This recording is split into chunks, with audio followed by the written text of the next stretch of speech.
pemerintahan Pak Jokowi ini itu menjadi neo Orde Baru. Kita semua ini tentu tidak setuju kalau ada reinkarnasi dari Orde Baru. Respon nggak bisa tegak lagi Indonesia itu, kemudian terjadi people power dan kita tahu hasilnya. Makan pakai nasi, maunya berbagai terasi. Guru Jenderal PKI, guru Laskar itu polisi. Aksi bela Habib, aksi bela Habib, aksi bela Habib. Allahu Akbar.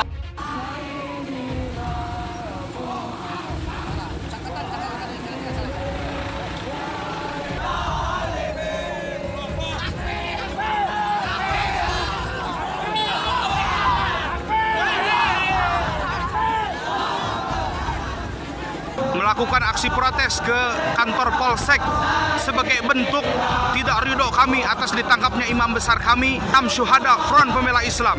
Shallu ala Nabi.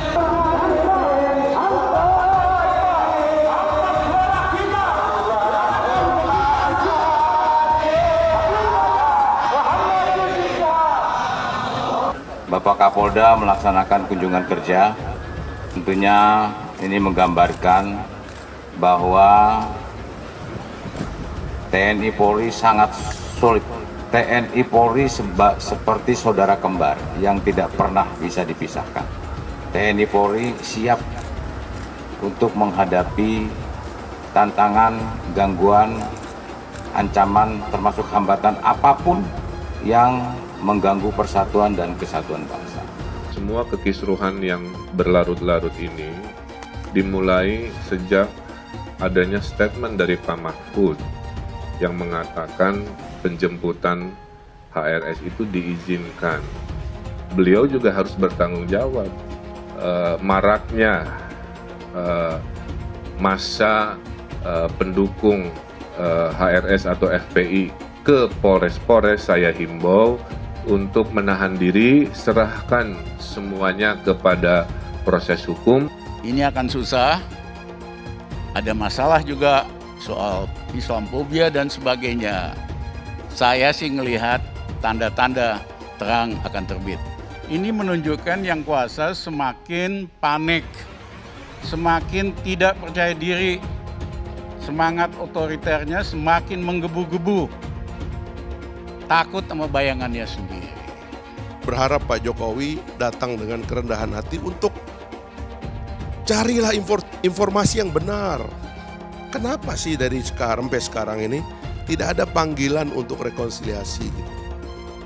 Sombong terus gitu. Silahkan pasang wajah beliau. Saya jamin 1 jam kemudian terhapuslah oleh Facebook, Twitter, Instagram. Ada apa?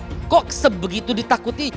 Saya mohon sekali kepada pihak-pihak yang telah seperti itu, mohon cabut. Ingat, darah ulama itu beracun. Tadi tentang Babe bilang tentang foto Habib Rizik kalau diposting di IG sama di Facebook langsung dihapus, itu karena disebabkan oleh ini. Ini kalau di Google ada www.trackingterrorism.org dan di sini, afwan ya Bang, di situs ini FPI itu dikategorikan sebagai terrorist organization. Ada Habib Muhammad Rizik Syihab, imam besar kami, yang saat sekarang ini ditahan di Polda Metro Jaya. Ayo kepada segenap simpatisan, segenap para pejuang, kita berjuang bersama-sama. Kalau dia seorang imam, betul-betul imam betulan, kenapa dia nggak bisa kontrol masyarakatnya ataupun umatnya? Apapun juga yang menjual agama atau menggunakan agama untuk memecah belah umat, itu harus segera dibereskan. Karena agama itu dijual, dipolitisasi untuk politik. Itu yang nggak boleh terjadi. Ujaran penggal kepala, apa itu bukan ujaran yang membahayakan? Dan sekarang kalau memang dia betul-betul ulama dan imam yang betul, dan bukan imam abal-abal, kontrol dong umatnya. Mengontrol umat saja nggak mampu gitu loh. Nggak boleh sekali lagi ormas mengalahkan negara. Negara harus mengalahkan ormas. Dan percayalah, sebagai penutup, yang kalau Anda menjolimi saya, yang Anda lawan adalah Tuhan yang Maha Kuasa, Maha Esa. Dan saya akan buktikan satu persatu dipermalukan nanti. Terima kasih. Ditangkap di Borgol, di penjara. Nah, Ustaz Maher Mahir udah masuk, Ustadz Gus Nur masuk, nampakku kau tak lama lagi gitu. Tak takut saya, paling pantang saya ditancam-ancam. Belum kenal kan sama. Serahkan senjata. Baik, kita akan bawa senjata, kita serahin. Kita serahkan sebagian senjata kita. Kita simpan sebagian yang lain untuk jaga-jaga, sudah.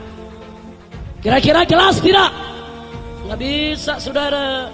Kami tidak akan biarkan mereka tidur tenang. Tapi mereka lari gelombang semut. Wah, dia ngomong, Habib, musuh punya pistol, kita nggak punya. Kadang-kadang intelnya SD nggak lulus sih. Betul? Betul? Kalaupun mati, cuma 6 orang yang mati. Sisanya 1000 yang punya pistol habisin. Kita tantang mereka untuk perang melawan kita. Kau pakai parang, kita pakai parang. Kau pakai bedil, kita pakai bedil. Kau pakai granat, kita pakai granat. Kau pakai amunisi, kami juga punya amunisi. 7 hari, 7 malam, pecah perang. Tidak mau diajak revolusi akhlak. Sudah saatnya umat akan melakukan jihad untuk kembali memerdekakan Indonesia, saudara. Takbir, takbir, takbir, siap revolusi. Jadi kalau ada ulama yang ngomongnya kasar, ulama bukan itu, bukan ulama. Ada satu jenderal bicara di televisi, ditanya apa sih ciri teroris? Apa dia jawab? Ya, ciri teroris itu yang menerapkan syariat Islam. Astagfirullahaladzim. Maka saksikanlah, hei dunia, hei jin dan manusia, saya adalah termasuk golongan teroris. Habib Rizik, napa? Yang terhormat Gus Dur yang selalu menyebut saya teroris lokal. Gus Dur itu buta mata juga buta hati. Gus Dur menyatakan bahwa FPI harus bubar. Tapi alhamdulillah dengan pertolongan Allah, 4 bulan kemudian bukan FPI yang bubar, tapi Gus Dur yang bubar, jatuh dari kekuasaannya. Ya Habib, kita jadi kalau jadi presiden aja nggak bisa bubarkan FPI, bagaimana sekarang mau bubarkan FPI? Boleh nggak Habib menghina orang lain? Nggak boleh. Masa punya darah Rasulullah kok menghina orang, kan nggak pantas. Evolusi akhlak. Sementara penyampainya ini akhlaknya tidak bagus. Saya meyakini kalau kemudian polisi melakukan itu tentunya mempunyai bukti yang bisa dipertanggungjawabkan. Selama itu dilakukan, saya pikir bukan kriminalisasi ulama. Hari ini orang menafsirkan Al-Quran sesuai dengan kepentingan masing-masing. Bahkan lebih celaka lagi adalah kepentingan politik masing-masing. Tidak ada kriminalisasi ulama, tidak ada. Yang dikriminalisasi adalah mereka-mereka yang memiliki kesalahan. Presiden tidak minta maaf, menteri tidak minta maaf, kami akan ajak umat Islam rame-rame turun, kita demo kepung istana presiden supaya tidak kurang ajar. Takbir. Presiden goblok, udah menteri agamanya saudara sesat, kurang ajar, korinya dajjal, istananya menjadi istana iblis. Kalau saya ajak turun kepung istana, siap tidak? Siap tidak? Takbir. Kalau ikut Pancasila Bung Karno, sila ketuhanan dipantat saudara. Video azan cuman hayya 'alal shalah diganti hayya 'alal jihad. Jadi nanti yang jawab Allahu Akbar ataupun hayya 'alal jihad juga. Anda tunggu sekarang Bang Riz. Hayya 'alal jihad. Hayya 'alal jihad. Seumur hidup saya belum pernah lihat ada orang adzan kok kayak gitu. Adzan kok seruan untuk sholat diganti seruan untuk jihad. Nah, ini sesuatu yang sangat bertentangan ya dengan ajaran Nabi Muhammad SAW. Kalau ada sesuatu ya selesaikan sesegera mungkin. Jangan dia ditunggu sampai meningkat. Tadi kan ditunggu sampai meningkat. Sebenarnya dari dia datang pun sudah ada pelanggaran kan. Dari awal itu sudah seperti itu. Ya, baliho juga sesegera mungkin turun dengan. Tidak ada sedikit pun niat untuk melakukan tindakan-tindakan di luar konstitusi. Tidak ada imajinasi untuk melakukan pemberontakan apalagi. Kenapa Habib Rizik dijadikan musuh? Copot segera Pangdam Jaya. Jadi kalau tentara dan polisi nggak bisa menegakkan hukum di sana, nggak berani, untuk menangkap para pelaku, suruh pakai BH sama rok. Saya mau tanya, namanya kita ganti jangan? Jadi apa? Jadi apa? Teriak yang serempak, lebih keras, lebih kompak. Jokowi kita ganti namanya menjadi Jokodok, sudah. Setuju? Siap turunkan Jokodok? Siap turunkan Jokodok? Siap lengserkan Jokodok? Takbir! Siap turunkan Jokodok? Apa pantas odok mondok di istana? Siap keluarkan dari istana? Siap lengserkan? Takbir! Siap serbu istana? Siap serbu istana? Siap ambil alih kekuasaan? Takbir! Kalau besok terjadi lagi peristiwa penyerangan terhadap umat Islam, saya minta kepada umat Islam tidak usah nunggu pemerintah, bunuh semua pendeta yang terlibat, saudara. Takbir! Berani bunuh pendeta-pendeta radikal, berani habisi Kristen radikal. Takbir! Berani, tegar, dan berani. Pelanggaran itu ditindak sesegera mungkin. Dalam waktu kurang dari 24 jam, Pemprov DKI menegakkan aturan. Artinya yang melanggar ya harus ditindak.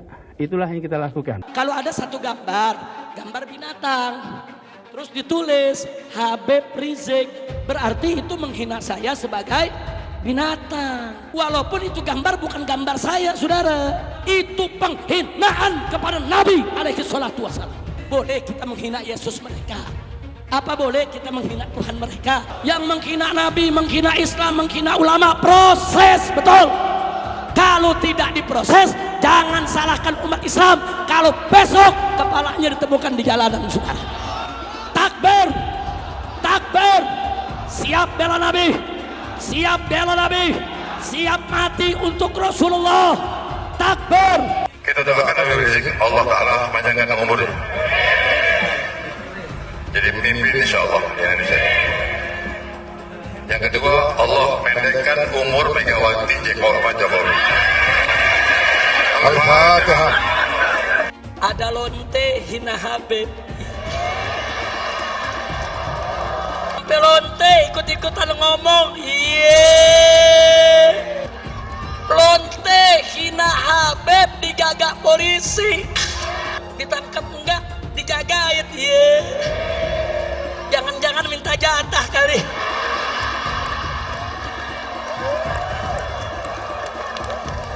Jadi pemimpin itu berpihak dulu. Ada keberpihakan, dari keberpihakan dibuat mekanisme aturannya.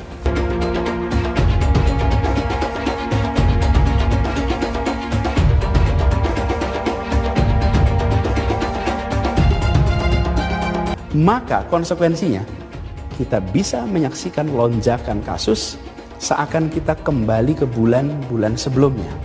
Dan bila itu sampai terjadi, maka Pemprov DKI Jakarta, gugus tugas DKI Jakarta tidak akan ragu, tidak menunda untuk menggunakan kewenangannya, menghentikan kegiatan sosial ekonomi di masa transisi ini. Rakyat kecil yang nggak patuh protokol kesehatan didenda. Giliran ada yang bikin kerumunan, ribuan orang berkali-kali dibiarkan. Ada yang dari luar, gubernurnya malah sowan. Kenapa takut? Padahal tegas itu yang dirindukan kami, rakyat Indonesia. Gubernur goblok. Berpotensi besar untuk melarikan diri. Itu yang nggak boleh kita lupa tuh. Untuk segera ditahan. Karena sudah berulang kali selalu mengulang-ulangi penodaan agama, ditambah berpotensi untuk melarikan diri. Pancasila Soekarno, ketuhanan ada di pantat. Anak Tuhan dari mana? Kalau Yesus anak Tuhan, bidangnya siapa? Besok di seluruh wilayah Indonesia kami katakan dalam. Padahal dia minoritas. Dia mulai tahu pertama kafir, kedua goblok. Kitab Bible Kristen itu bohong. Saya bukan mengatakan Bible Kristen fiksi. Bible Kristen itu palsu. Karena di salib itu ada jin kafir. Haleluya. Saya nggak pernah mundur untuk kebenaran, keadilan, kejujuran. dan peri kemanusiaan, gue gak pernah mundur. Dan gue gak pernah takut juga sama lu. Siapapun yang rasis, gue akan hadapin. Gue bilang. Karena rasis itu tidak berperi kemanusiaan. Karena saya ditanya dulu kan, kamu nyesel gak statement kamu di Pulau Seribu sehingga masih masuk penjara? Tidak pernah nyesel. Karena saya mengatakan kebenaran. Spesial promo eToro di akhir tahun berlaku hanya dari tanggal 16 Desember sampai tanggal 31 Desember. Kalian akan dapatkan cashback $50 dan kelas trading. Silahkan cek di kolom deskripsi untuk lebih detail atau di kolom bio. Hai teman-teman, saya mau memperlihatkan transaksi saya hari ini lakukan trading di eToro. Ini bukti transaksi saya untung $4.500 US, itu sekitar 68 juta rupiah. Semua keuntungan bisa saya dapatkan dengan fasilitas copy trading di eToro. Kalau saya bisa, kalian juga bisa guys. Oke, itu yang mau saya tunjukkan. Like video ini sekarang juga dan gunakan link di kolom deskripsi, maka kalian berhak dapat bonus kalian. Promo ini ada masa waktunya, jadi jangan ketinggalan. Bukan cuma itu saja, transaksi tidak dikenakan fee, baik itu investasi saham, trading forex, komoditas, bitcoin, dan lainnya. Kalian bisa melakukan transaksi berapa kali pun atau unlimited trading. Dan tidak ada fee sama sekali. Jika transaksi di tempat lain sudah berapa fee-nya. Setelah nonton video ini, ayo bergabung dengan eToro hari ini, gratis dan tidak ada minimal deposit. Pastikan kalian menggunakan link di kolom deskripsi untuk mendapatkan welcome bonus. Kalian bisa menggunakan bonus $100.000 di akun virtual untuk latihan. Bukan cuma itu, kalian akan dapat kelas trading online gratis senilai 3 juta rupiah atau $200 jika kalian deposit di bulan ini. Jika ada pertanyaan atau bantuan mengenai pendaftaran ataupun promo kelas trading, bisa langsung hubungi WhatsApp, cek di kolom deskripsi atau di kolom bio. Selamat menonton guys, enjoy! Hai semua, dengan saya Jonas Leong. Terima kasih banyak buat kalian, penonton setia yang selalu menonton di channel ini. Saya secara personal sangat menghargai waktu kalian. Dan saya sudah menganggap kalian sebagai family karena kalian selalu support di channel ini. Bagi kalian yang selalu menuliskan opini kalian di kolom komen, saya baca komen kalian satu persatu. Saya baca komen kalian untuk mengetahui opini kalian, tanggapan kalian, dan masukan kalian sangat berguna untuk video selanjutnya. Terima kasih banyak buat kalian yang selalu menekan tombol like di awal video. Video seperti ini membutuhkan waktu dan juga research. Dan ini semua gratis untuk kalian. Jadi pastikan kalian menekan tombol like-nya, supaya saya mengetahui kalian menyukai konten yang saya bagikan. Di dalam keberbedaan yang begitu besar, itu saudara, dalam keberbedaan yang sangat besar seperti itu negara harus mampu menjamin tegaknya hukum dan keadilan. Karena kalau di dalam keberbedaan lalu terjadi ketidakadilan, akan terjadi diskriminasi atau dirasakan diskriminatif. Negara memihak kepada yang kuat atau takluk kepada yang kuat, baik kuat secara fisik karena banyak pengikutnya, atau kuat secara politik karena dia memimpin partai politik, kuat secara ekonomi karena dia kaya. Sementara yang miskin, yang lemah tidak diperhatikan. Nah, di situ harmoni akan rusak. Itulah sebabnya lalu kemarin itu saya katakan tuh, kalau negara, ya saya mengutip ketentuan Al-Quran saja yang banyak beredar di medsos hari-hari ini. Saya katakan kalau negara tidak mampu menegakkan keadilan hukum, maka tinggal nunggu kehancurannya. Hancurnya sejarah bangsa-bangsa terdahulu itu ya karena negara tidak adil. Kegiatan di 201 Mekanize itu Batalion 201, Bapak Kapolda melaksanakan kunjungan kerja dalam rangka kunjungan melihat satuan ini. Saya mengucapkan terima kasih kepada Bapak Kapolda. Tentunya ini menggambarkan bahwa TNI Polri sangat solid. Dan saya merasa bangga, terutama Batalion Yonif 201 Mekanize ini dengan kehadiran Bapak Kapolda, karena TNI Polri seperti saudara kembar yang tidak pernah bisa dipisahkan. TNI Polri kemana-mana akan bersama-sama. Dan ini pun nanti akan saya lakukan ke satuan-satuan dari Polri. Beberapa minggu yang lalu saya sudah ke Brimob, nanti saya akan lakukan ke satuan-satuan yang lain. Jadi Kapolda datang ke sini hanya ingin menengok anak-anaknya juga di sini. Ini prajurit-prajurit adalah anak-anaknya Kapolda. Begitu juga prajurit-prajurit, begitu juga kepolisian itu anak-anaknya saya. Jadi sama saja. Jadi TNI Polri siap untuk menghadapi tantangan, gangguan, ancaman, termasuk hambatan apapun yang mengganggu persatuan dan kesatuan bangsa. Saya sebagai Pangdam Jaya Jayakarta dan seluruh jajaran akan siap dengan sepenuh hati, akan kita kerahkan segala macam tenaga dan upaya untuk membantu kepolisian di dalam melaksanakan tugas-tugas keamanan di wilayah Jakarta ini. Saya rasa ini saja yang perlu saya sampaikan. Semua kekisruhan yang berlarut-larut ini dimulai sejak adanya statement dari Pak Mahfud yang mengatakan penjemputan HRS itu diizinkan. Disitulah menjadi tafsir dari ribuan orang yang datang ke bandara, ya, selama tertib dan damai boleh, maka terjadi kerumunan luar biasa. Nah, sehingga ada tafsir ini seolah-olah ada diskresi dari Pak Mahfud kepada PSBB di Jakarta, PSBB di Jawa Barat, dan lain sebagainya.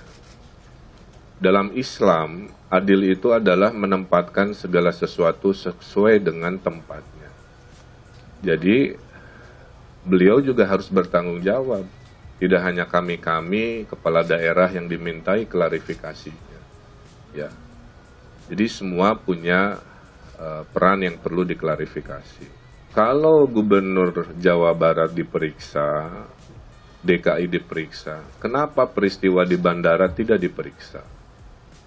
Berarti kan harusnya bupati tempat bandara yang banyak itu, gubernurnya juga, harusnya mengalami perlakuan hukum yang sama seperti yang saya alami sebagai warga negara yang baik, kan begitu. Kita kan negara hukum yang mengedepankan ketaatan dan kesetaraan di mata hukum sama. Nah, itulah sedikit pertanyaan-pertanyaan dari saya terkait kronologis, ya. Dan akibatnya apa ya? Akibatnya kita mengalami sendiri, ada jabatan yang hilang, ya. Ada peristiwa-peristiwa yang berlanjut. Bagi saya jabatan juga bukan hal segalanya. Secara syariat, Allah kasih, bisa Allah cabut kapan saja, nggak ada masalah. Ya. Nah, berikutnya saya sampaikan, kalau kita bicara proporsi hukum, maka kita gunakan undang-undang. Undang-undang di Indonesia pemerintahan daerah itu, Jawa Barat itu adalah daerah otonom. Beda dengan Jakarta, daerah. Kalau Jakarta, wali kotanya diangkat oleh gubernur, diberhentikan oleh gubernur. Kalau Jawa Barat dan provinsi di luar Jakarta, itu bupati wali kotanya dipilih rakyat, tidak bisa disanksi, diberhentikan oleh gubernur. Ya, itu harus dipahami kepada yang suka membanding-bandingkan. Berikutnya, dengan sistem otonomi daerah ini, maka acara lokal itu tanggung jawab pemerintah lokal. Ada ribuan acara setiap tahun di Jawa Barat yang tidak perlu dilaporkan ke gubernur karena memang bukan kewenangannya. Nah, acara di Megamendung itu dalam opini saya adalah acara lokal. Jadi tanggung jawab secara teknis adalah Kabupaten Bogor dan Satgasnya. Menjadi tanggung jawab provinsi jika terjadi dua kondisi. Jika Satgas di kabupaten sudah tidak sanggup, baru provinsi masuk. Contohnya, dulu rapid test habis, ya, provinsi turun membantu karena Satgas tidak sanggup ngurusin rapid test misalkan. Kedua, jika acara itu ada di perbatasan, misalkan antara Bogor Cianjur, ya, Bogor Sukabumi, nah itu baru provinsi. Nah, acara Megamendung kan tidak masuk kriteria dua tadi, dia acara lokal. Maka secara teknis, tanggung jawab teknis itu ada di Satgas dan Kabupaten Bogor. Apapun yang terjadi di wilayah Provinsi Jawa Barat adalah tanggung jawab saya sebagai gubernur. Jadi saya menyatakan rasa tanggung jawab moral saya, tapi kalau secara teknis peraturan perundang-undangan, tentu kita harus adil dan proporsional. Itulah kenapa saya selalu taat hadir pada kebutuhan dari kepolisian. Terakhir dari saya menyikapi maraknya massa pendukung HRS atau FPI ke Polres-Polres, saya himbau kita mengedepankan dialog, kita mengedepankan penyampaian aspirasi secara damai. Jadi saya himbau warga di seluruh Jawa Barat untuk menahan diri, serahkan semuanya kepada proses hukum. Seorang gubernur Jawa Barat pun hadir, ya, baik-baik, maka penyampaian aspirasi tolong dilakukan dengan cara baik-baik, ya. Sehingga Jawa Barat yang juara lahir batin kondusif kita jaga, walaupun ada tafsir-tafsir yang berbeda terhadap apa yang sedang terjadi dalam proses hukum ini. Saya himbau tidak usah mendatangi lagi Polres-Polres, ya. Kita ikuti saja karena itu kewenangannya ada di pemerintah pusat, sudah ditarik ke Polri pusat dan sebagainya. Kita ikuti dan kita yakini bahwa hukumlah yang akan menentukan keadilan secara proporsional. Wah, dia ngomong, Habib, musuh punya pistol, kita nggak punya. Kadang-kadang intelnya SD nggak lulus sih. Bisa menegakkan hukum di sana, nggak berani untuk menangkap para pelaku, suruh pakai BH sama rok. Besok tentara dan polisi yang lu anak Tuhan dari mana? Kalau Yesus anak Tuhan, bidangnya siapa? Besok di seluruh wilayah Indonesia kami katakan dan orang-orang Bali di berbagai wilayah kami kumpulkan, kami pulangkan ke Bali. Pancasila Soekarno, ketuhanan ada di pantat. Presiden goblok. Udah menteri agamanya saudara sesat, kurang ajar, korinya dajjal, istananya menjadi istana iblis. Hai teman-teman, kalian sudah membuka akun untuk melakukan investasi atau trading? Jika belum, membuka rekening di Toro gratis loh. Bahkan cuma butuh 5 menit saja. Cepat dan simple. Dan semua bisa dilakukan secara online. Sampai saat ini ketika kita mau melakukan investasi saham atau trading forex, kita masih menggunakan cara yang kuno. Seperti kita menelpon banker atau broker yang melakukan atau mengeksekusi transaksi kita. Tapi apakah kalian tahu di Toro kita membeli saham atau forex, kita cuma login, lalu memilih apa yang kita mau, lalu masukin angka berapa banyak yang ingin kita beli, lalu tinggal klik. Sesimpel itu. Sampai saat ini kita bingung mau investasi saham luar negeri, trading forex, komoditas, dan cryptocurrency di mana tepatnya. Kita bisa transaksi semua trading ini di Toro. Di Toro merupakan one-stop shopping. Sampai saat ini kita membayar fee di setiap transaksi kepada banker atau broker. Setiap kita melakukan transaksi jual beli, biasanya kita dipotong fee oleh platform kita. Kalau dalam 1 bulan kalian melakukan transaksi 1 kali, mungkin tidak terasa. Coba kalian melakukan trading sebanyak 100 kali. Sudah berapa fee-nya? Misalnya kalian membeli saham Google dengan fee per transaksi $10. Jika kalian membeli saham Google 10 kali, maka fee transaksi sudah $100. Belum lagi kita akan dikenakan fee ketika kita menjual saham itu. Itulah sebabnya saya memilih eToro, karena tidak ada fee sama sekali. Saya ulangi, di eToro tidak ada fee sama sekali ketika kalian melakukan transaksi. Dan yang kedua, kalian bisa melakukan unlimited trading atau trading sebanyak apapun. Ya, kalian bisa melakukan trading 10 kali, 100 kali, 1000 kali dalam sehari tanpa dikenakan fee. Jadi berapa banyak uang yang kita hemat dari fee saja. Sampai saat ini ketika uang dana kita dikelola oleh manajer keuangan, terkadang kita tidak diberitahu ketika akan melakukan transaksi. Bahkan investasi kita dipotong biaya. Dan kita dibikin bingung karena kurangnya transparansi. Kita juga bingung memilih investasi manajer yang bagus untuk mengelola investasi kita. Alhasil, investasi kita bukannya untung malah rugi. Bahkan yang lebih ekstrim, kita tertipu oleh manajer investasi yang ilegal. Tapi apakah kalian tahu di Toro ada fasilitas yang namanya copy trade, di mana kita bisa menduplikasikan investasi atau trading yang dilakukan oleh trader profesional. Semua data terbuka dan transparan dan kita bisa melihat performance sampai 10 tahun yang lalu. Dengan fasilitas ini, kamu tidak usah lagi menelpon manajer keuangan kamu untuk melakukan trading. Atau pusing investasi kamu merugi dikelola oleh manajer keuangan. Di Toro, kita bisa memilih investor profesional yang sesuai dengan yang kita sukai. Dan di Toro banyak sekali profesional investor yang keuntungannya di atas 50%. Bulan ini saya profit 140%. Jika kalian ingin profit seperti saya, kalian tinggal menggunakan fasilitas copy trade. Jadi ketika saya profit, maka otomatis kalian akan mendapatkan profit. Mau beli saham Google, 1 unitnya mahal. Di Toro, kalian bisa beli di bawah 1 unit atau pecahan unit. Contohnya kita membeli saham Google dengan hanya $50 saja, yaitu 0,02 unit. Di platform lain, kalian diwajibkan untuk membeli minimal 1 unit atau $1.500 untuk saham Google. Dengan $50 atau $700.000 saja, kalian sudah bisa memiliki saham Google. Menarik bukan? Saya sudah lama menggunakan eToro dan minggu ini saya profit 140%. Jadi bergabunglah dengan eToro dan mulai profit hari ini.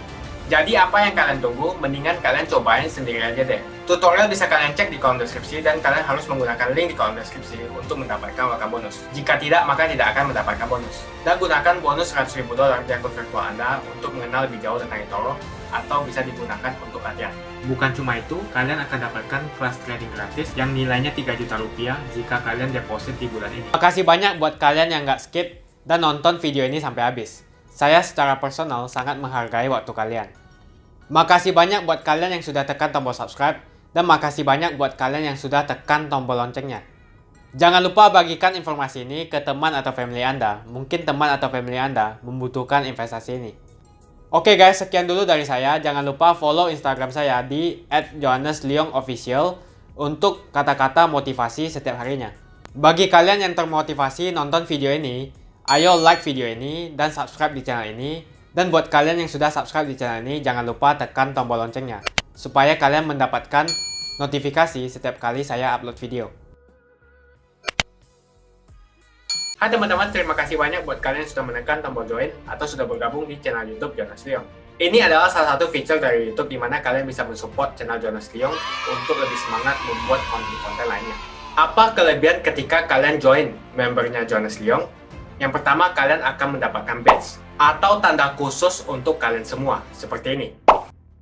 Kita mulai dari new member, 1 bulan, 2 bulan, 6 bulan, 1 tahun, dan juga 2 tahun. Jadi semakin lama kalian berlangganan dengan membershipnya Jonas Leong, maka badge Anda akan berevolusi menjadi lebih bagus dan menjadi lebih baik lagi. Yang kedua, kalian bisa menggunakan banyak emoticon yang bisa Anda pakai, seperti ini. Jadi kalian bisa berekspresi menggunakan emoticon yang sudah saya sesuaikan untuk kalian semua pendukung Jonas Leong. Tentu saja ada perbedaan antara orang yang belum membership dan sudah.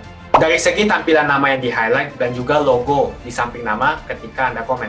Dan juga komen kalian akan lebih sering saya reply dan juga akan saya pin atau feature di setiap video. Buat kalian yang tidak bisa ikutan atau bergabung membership, tidak masalah. Karena dengan Anda menonton dan juga subscribe channel YouTube Jonas Leong, dengan cara like dan juga komen channel YouTube Jonas Leong, itu sudah cukup untuk mensupport channel Jonas Leong. Ini adalah fitur di mana kalian ingin mensupport channel YouTube Jonas Leong secara lebih lagi. Oke teman-teman, terima kasih banyak untuk support yang kalian berikan kepada channel YouTube Jonas Leong.